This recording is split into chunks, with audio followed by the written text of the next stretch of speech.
Rain lashed the tarmac outside Skybridge International Airport, streaking the windows of Gate B-17 with silver trails. The loudspeakers crackled with late-night announcements as passengers shuffled restlessly, carrying exhaustion in their shoulders and frustration in their sighs. Flight SB-492, destined for Singapore, had already been delayed twice. People were tired. People were irritable. But no one carried themselves with more brittle entitlement than Chelsea Vane. Tall, perfectly dressed, diamond bracelet shimmering each time she flicked her wrist with impatience. Chelsea was the kind of woman who believed the world arranged itself around her convenience, and if it didn't, she forced it to. Tonight her target was a quiet, middle-aged man in a faded jacket, sitting in the very seat she wanted.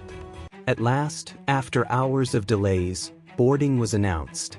Business class passengers may now board. Chelsea strutted forward like the runway belonged to her. She handed her ticket to the flight attendant, who plastered on a tired smile. "Welcome aboard, Ms. Vane." Chelsea glided down the jet bridge, heels clicking in sharp, impatient rhythm. But when she stepped into the business cabin, her path froze. Because someone was sitting in her seat. Seat 4A. A prime window seat. A man, quiet, unassuming, head slightly bowed, occupied it, calmly adjusting his worn backpack. Chelsea's irritation snapped instantly into full-blown indignation. She marched up to him. "You're in the wrong seat." The man looked up slowly. He was soft-spoken. Gentle eyes. A bit of gray in his beard. Clothes that seemed more suited for a railway station than an international flight. He blinked at her. "Oh, I'm sorry, let me check." He pulled out his boarding pass. Chelsea didn't wait. "I paid for a business seat, okay? For it. I fly this airline all the time. I know what I'm doing." People around them looked over. Chelsea raised her voice deliberately. "Can someone please remove him? This is business class." The man's cheeks reddened. He wasn't defensive. He wasn't combative. Just quietly embarrassed. "Ma'am," he said gently, "I think there may have been." "No," she snapped. "There is no may have. You're in the wrong seat." And she leaned closer and whispered, but loud enough for half the cabin to hear. "You clearly don't belong up here." The man's eyes flickered with hurt. Still, he said nothing. The flight attendant arrived. "What's the issue?" Chelsea folded her arms like she was posing for a magazine cover. "He's in my seat." The attendant checked both boarding passes. Then something unusual happened. She hesitated. "Oh, it appears..." Chelsea cut her off. "I don't care what it appears. Fix it." The attendant lowered her voice. "Ma'am, his seat assignment is 4A." Chelsea froze.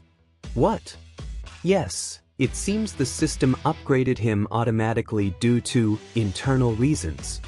Chelsea's lip curled. "Internal reasons? What does that even mean?" The attendant avoided answering. Chelsea scoffed. "So he paid economy and just got dumped here? While I paid full fare." "Ma'am." No. "You listen to me." Chelsea stabbed a finger toward the man.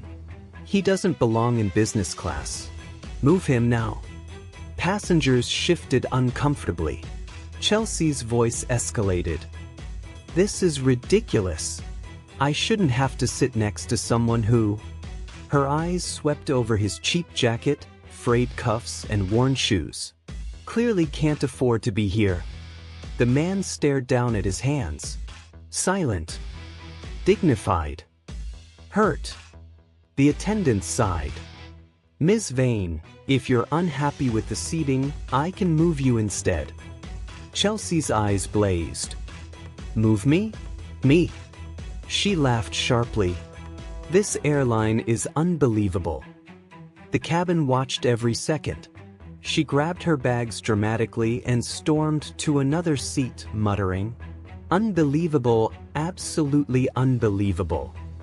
But what Chelsea didn't know, what no one knew, was that the man she had mocked so cruelly had boarded this flight for a very specific reason. And by the end of this night, he would determine the fate of every employee, every system, and every future passenger on Skybridge Airlines. Because he wasn't just some quiet man in a cheap jacket. He was Jonathan Reiss, the covert international aviation safety and compliance inspector. And this flight was under investigation. The plane finally took off at 12:47 a.m. Lights dimmed. Passengers settled. The hum of the engines filled the cabin. Jonathan sat calmly in 4A, his demeanor unchanged, but his eyes silently recorded everything. He wasn't here for comfort. He wasn't here for luxury. He was here because a whistleblower within the airline had sent a chilling report. False maintenance logs. Safety equipment not serviced. Crew under pressure to ignore malfunctions. Multiple near misses buried. Skybridge Airlines was hanging by a thread. And tonight, Jonathan was here to tug that thread. Chelsea, seated unhappily in 6B, kept glancing back at him with little huffs of irritation, still convinced he was some kind of freeloader enjoying her seat. She whispered loudly to the man beside her, "These delays? I bet they're his fault. People like that slow everything down." Jonathan heard her. And so did the universe, quietly preparing consequences she couldn't imagine. 2 hours into the flight, turbulence rocked the cabin. Gasps. Shifting trays. Shuddering overhead bins. Flight attendants tightened their grips on seatbacks. Chelsea clutched her necklace. "Oh my God, not turbulence, I hate this." Jonathan, however, calmly observed the cabin pressurization gauge above his seat. He frowned. It was fluctuating. Only slightly. But enough for an expert to notice. He pressed the call button. A flight attendant approached. "Yes, sir? Could you inform the captain that the cabin pressure reader in this section is oscillating abnormally?" She forced a polite smile. "Oh, those readers aren't always accurate, sir." Jonathan's voice was steady. "They're accurate enough that this variation shouldn't be ignored." "I'll let the captain know," she replied quickly, and hurried away. Chelsea overheard everything and rolled her eyes dramatically. "Oh please," she muttered. "Now he's pretending to be an engineer? What's next? Is he going to tell the pilot how to fly too?" Jonathan said nothing. But soon, the plane jolted violently again. This time, the masks dropped for half a second before retracting. Screams filled the cabin. Even Chelsea lost her composure. What is happening? Why are the masks dropping? Jonathan stood quietly and addressed the closest flight attendant. Now would be the appropriate time to alert the captain. She sprinted to the cockpit. The plane steadied. But terror had already spread. Chelsea glared at Jonathan. "This is your fault. You frightened everyone. You're trying to act like you know more than the crew." He stared at her calmly. "Fear doesn't come from information," he said softly. "It comes from ignorance." She snapped. "Don't talk to me about ignorance. You don't even belong here. You're some poor nobody pretending." Her sentence stopped abruptly, because 4 crew members surrounded Jonathan, but not to reprimand him. The lead attendant bowed slightly. "Mr. Reiss, the captain requests your presence." Chelsea's mouth fell open. Passengers stared. Jonathan stood slowly, thanked the attendant, and walked toward the cockpit. Chelsea whispered, "What is happening?" Inside the cockpit, the pilot and co-pilot looked shaken. "Inspector Reiss," the captain finally said.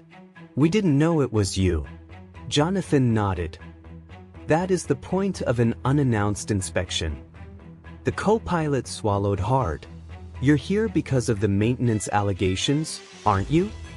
Jonathan didn't answer directly. "Your cabin pressure system is malfunctioning. The oscillation is minor, for now. But if we descend into a storm cell, it could escalate rapidly." The captain exhaled. "We've been filing complaints for months. Corporate keeps dismissing them." Jonathan's jaw tightened. "Not anymore." He adjusted his glasses. "I'll be monitoring the remainder of the flight. If the pressure drop repeats, we divert immediately. Understood?" The pilot nodded vigorously. "Yes, sir." Jonathan turned to leave. And that was when he heard the faint static in his ear. His internal transmitter buzzed. "Reiss? We reviewed the maintenance logs. The whistleblower was right. The equipment wasn't serviced for a year. Repeat, 1 year." Jonathan's expression hardened. This flight, this entire airline, was in deep trouble. When Jonathan stepped back into the cabin, calm and composed, every pair of eyes followed him. But none were more desperate, panicked, and confused than Chelsea's. She stood up. Who are you?" Jonathan blinked at her politely. "My name is Jonathan Reiss." She cleared her throat. "And what are you? A mechanic? A consultant? Some low level?" He didn't raise his voice, or his posture, or his temper. But his next sentence silenced the entire business cabin. "I'm the International Aviation Compliance Inspector assigned to the surprise evaluation of Skybridge Airlines." Chelsea froze mid-breath. Jonathan continued. "I evaluate safety, standards, crew performance, maintenance integrity." He added quietly, "And I observe how passengers are treated by staff and by each other." Chelsea paled. Passengers turned toward her. Jonathan didn't glare. He didn't shame her. He simply said, "You never know who someone is when you decide they are beneath you." Chelsea opened her mouth, but nothing came out. An hour later, turbulence struck again. This time harder. Masks deployed properly. People screamed. The plane shook like a rattled cage in the sky. Jonathan assessed instantly. "The pressure valve is failing. Captain must descend now." The attendant relayed the message. Seconds later, "Attention passengers, we are making an emergency diversion." The cabin screamed again. Chelsea clutched the armrest. "Are we going to die?"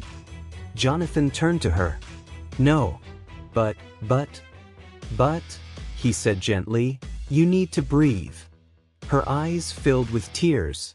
"I'm sorry," she whispered suddenly.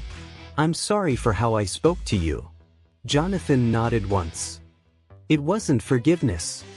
It wasn't revenge. Just acknowledgement. "You were frightened before the turbulence," he said softly. "And when people are frightened, they often expose who they truly are." She lowered her head. Will we land safely?" "Yes," he said, "because the crew listened when it mattered." Her voice cracked. "And because you spoke up." Jonathan didn't answer, but the truth was obvious. If he hadn't been on that plane, this flight might not have survived the night. The emergency landing was rough. Alarms blaring, wheels skidding, passengers praying. But they landed. Alive. Shaken. Crying. Grateful.